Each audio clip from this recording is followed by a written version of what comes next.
সংসদ ভবনে ইন্ডিয়ার ডেপুটি হাই কমিশনারের সাথে আমার দেখা হয়েছিল।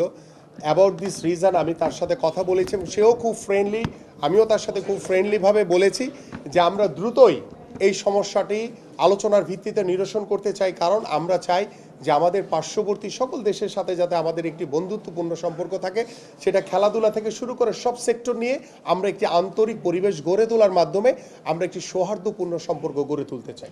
স্পোর্টস ইন্ডাস্ট্রি আমরা তৈরি করতে চাই। আপনারা সকলেই জানেন যে আমাদের পার্শ্ববর্তী অনেক দেশ থেকেই বিদেশে অনেক স্পোর্টস গুডস রপ্তানি করা হয়।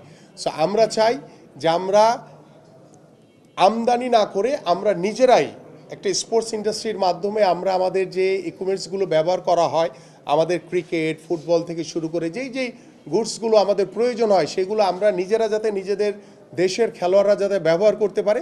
পাশাপাশি আমরা সাকিব আর মাশরাফির বিষয়টি এটা রাষ্ট্রীয় একটি সিদ্ধান্ত। আমি মনে করি যেটা আমরা রাষ্ট্রীয়ভাবে আমরা অত্যন্ত নমনীয়ভাবে, যেহেতু তারা বাংলাদেশের লিজেন্ডারি ক্রিকেটার, তাদেরকে অবশ্যই আমরা সাধুবাদ জানাই।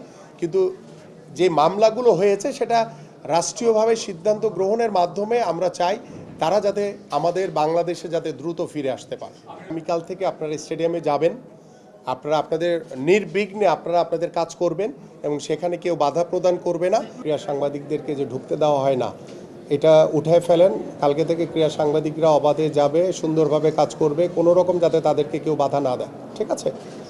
জি, থ্যাংক ইউ।